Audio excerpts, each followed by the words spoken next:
கிரேவியும் முட்டையும் சேர்த்து வச்சு சாப்பிடும் போது ரொம்பவே சூப்பராக இருக்கும். குழந்தைங்களா இருந்தாலும் பெரியவங்களா இருந்தாலும் 2 சப்பாத்தி 3 சப்பாத்தி சாப்பிட்றவங்க 4 சப்பாத்தி 5 சப்பாத்தி சாப்பிட்ற அளவுக்கு விரும்பி சாப்பிடுவாங்க. வாங்க ரொம்ப ஈஸியாக எப்படி செய்யுதுன்னு பார்க்கலாம். இப்போ ஒரு பவுல் வச்சுக்கலாம். நான் 6 முட்டை எடுத்திருக்கேன். 6 முட்டையை இதில் சேர்த்துடலாம். முட்டை உங்களுக்கு எத்தனை தேவையோ நீங்கள் அத்தனை முட்டை சேர்த்துக்கலாம். ஏன்னா அதிக பேர் இருந்தீங்கன்னா முட்டை நிறையவே சேர்த்துக்கலாம். பாருங்க, நான் 6 முட்டை சேர்த்துருக்கேன். கொஞ்சமாக உப்பு சேர்த்துடலாம். அதே போல் மஞ்சத்தூள் கொஞ்சமாக, அதே அளவுக்கு பெப்பர். இப்போ இதெல்லாம் சேர்த்து நல்லா கலந்து விட்டுருங்கம்மா. ஃபஸ்ட்டு இந்த அளவுக்கு நல்லா கலந்துட்டு இது கூடவே நல்லா பொடியாக நறுக்குன கொத்தமல்லி இதையும் சேர்த்துட்டு நல்லா மிக்ஸ் பண்ணிவிடுங்க. இந்த அளவுக்கு நல்லா மிக்ஸ் பண்ணிவிட்டு ஒரு பக்கமாக நம்ம எடுத்து வச்சிடலாம். இப்போ ஒரு கடாய் வச்சுக்கலாம். கடாய் சூடானதும் 3 டேபிள் ஸ்பூன் அளவுக்கு எண்ணெய் சேர்த்துடலாம். எண்ணெய் கம்மியாக சாப்பிட்றவங்களா இருந்தால் நீங்கள் 2 டேபிள் ஸ்பூன் சேர்த்துக்குங்க. ஒரு குட்டியாக பிரியாணி இலை, ஒரு ஸ்டார் பூ, 4 கிராம்பு இது சேர்த்துடலாம். அரை டீஸ்பூன் அளவுக்கு ஜீரகம் சேர்த்துடலாம்.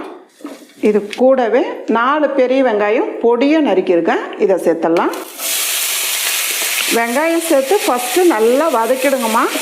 வெங்காயம் ஒன்றும் பாதியமாக வதங்கக்கூடாது, நல்லா வதங்கிடணும். பாருங்கள், வெங்காயம் இந்த அளவுக்கு நல்லா வதங்கி வர டைமில் கொஞ்சமாக கருவேப்பிலை சேர்த்துடலாம். 1.5 டீஸ்பூன் அளவுக்கு இஞ்சி பூண்டு பேஸ்ட்டு சேர்த்துக்கலாம். கூடவே 2 பச்சை மிளகா பொடியை நறுக்கியிருக்கேன், இதை சேர்த்துக்கலாம். உங்களுக்கு காரம் கம்மியாக சாப்பிட்றவங்களா இருந்தால் நீங்கள் 1 பச்சை மிளகா சேர்த்துக்கலாம். இதெல்லாம் சேர்த்து வதக்கிட்டு இது கூடவே மீடியம் சைஸு 3 தக்காளி எடுத்து கொரகொரப்பாக பேஸ்ட் பண்ணி வச்சுருக்கேன், இதை சேர்த்துக்கலாம். ரொம்ப நைஸாக அரைக்காதீங்க. 1 டேபிள் ஸ்பூன் அளவுக்கு கெட்டியான புளிப்பு இல்லாமல் தயிர். இப்போ இது 2 சேர்த்து நல்லா கலந்து விட்டுருங்கம்மா. தயிர் சேர்த்திங்கன்னா கிரேவியோட டேஸ்ட்டு ரொம்ப நல்லா இருக்கும். உங்களுக்கு நீங்கள் விருப்பம் இருந்தால் சேர்த்துக்குங்க, இல்லைன்னா விட்டுடலாம். சேர்த்திங்கன்னா ரொம்ப டேஸ்ட்டு நல்லாயிருக்கும். தக்காளியோட பச்சை வாசனை போகணும், அது வரல நல்லா வதங்கணும். இப்போ நம்ம இது ஒரு கொஞ்ச நேரத்துக்கு அப்படியே மூடி வைக்கலாம். நல்லா வதங்கிடும். கொஞ்ச நேரம் மூடி வச்சுருக்கோம். இப்போ நம்ம திறக்கலாம். பாருங்கள், வெங்காயம் தக்காளி நல்லா வெந்திருக்கு பாருங்கள். இப்போ இந்த டைமில் நம்ம மசாலா சேர்த்துக்கலாம். 1.5 டீஸ்பூன் அளவுக்கு பெப்பர் சேர்த்துடலாம். இதுக்கு காரம் வெறும் பெப்பர் தான். அரை டீஸ்பூன் அளவுக்கு கரம் மசாலா சேர்த்துக்கலாம். கூடவே தேவையான அளவு உப்பு சேர்த்துடலாம். இதெல்லாம் சேர்த்து நல்லா கலந்து விட்டுருங்க. கூடவே ஒரு 2 சிட்டிக்கு அளவு மஞ்சத்தூள் சேர்த்துடலாம். இந்த அளவுக்கு நல்லா கலந்துருங்க. கலந்துட்டு இப்போ தண்ணி சேர்த்துக்கலாம். தண்ணி அதிகமாக சேர்க்கக்கூடாது, ரொம்ப கம்மியாக தான் சேர்க்கணும். ஃபஸ்ட்டு ஒரு சின்ன கப்பு 1 கப்பு நான் சேர்க்குறேன், பார்த்துட்டு அதுக்கப்புறம் சேர்த்துக்கலாம். இன்னும் ஒரு 1/4 கப் அளவுக்கு சேர்த்துக்கலாம். ஆக மொத்தத்தில் ஒரு 1.25 கப் அளவுக்கு தண்ணி சேர்த்துக்கலாம்.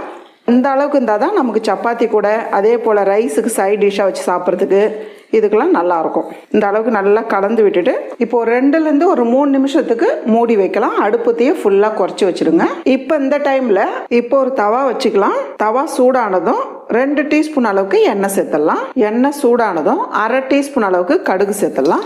பாருங்கள், கடுகு நல்லா வெடிக்குது.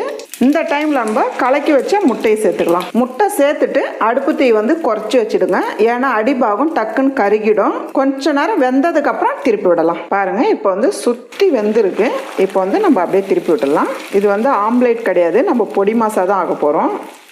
முட்டை உடச்சி ஊற்றுனதுமே நம்ம கலந்துட்டோமா அந்த முட்டையோட வாசனை வரும். ஒரு பக்கம் நல்லா வெந்ததுக்கப்புறம் திருப்பிட்டோமா நமக்கு ஸ்மெல் வராமல் இருக்கும். பாருங்கள், இப்போ இந்த பக்கமும் திருப்பி விட்டுடலாம். எந்த பக்கம் முட்டை தண்ணி இருக்கோ அப்படியே திருப்பி விடுங்க. பாருங்கள், எல்லா பக்கமும் நல்லா வெந்திருக்கு. இப்போ நம்ம அப்படியே கட் பண்ணி விட்டுடலாம். கொஞ்சம் பெரிய சைஸாகவே கட் பண்ணி எடுத்துக்கலாம், ரொம்ப பொடியாக வேண்டாம். இந்த சைஸுக்கு கட் பண்ணி எடுத்தாலே போதும். இப்போ நம்ம ஸ்டவ் ஆஃப் பண்ணிடலாம். முட்டையோட பொடி மாஸ் சைஸு இந்த அளவுக்கு எடுத்துக்கோங்க. பாருங்கள், 3 நிமிஷம் ஆயிருக்கு, நம்ம பார்க்கலாம். பாருங்கம்மா, நம்ம அடுப்பு தீ ஃபாஸ்ட்டாக வச்சுருந்தோமா தண்ணி ஃபுல்லாக இழுத்து ரொம்ப ட்ரையாக ஆகிட்டுருக்கோம்.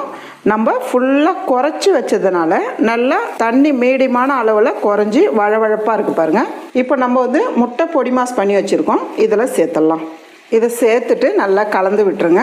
கிரேவி முட்டையோட நல்லா இறங்கணும், அந்த அளவுக்கு நல்லா கலந்து விட்டுருங்க. முட்டை பொடி மாஸ் பண்ணும்போது பொடியாக்காமல் நல்லா கொஞ்சம் பெரிய சைஸாக இந்த சைஸுக்கு போட்டு வச்சுடுங்க. இது கூடவே பொடியை நறுக்குன கொத்தமல்லி. அவ்வளோதாம்மா, சப்பாத்தி இட்லி தோசைக்கெல்லாம் வச்சு சாப்பிட்ற மாதிரி ஒரு சூப்பரான ரொம்ப ஈஸியான முட்டை பொடி மாஸ் கிரேவி ரெடி.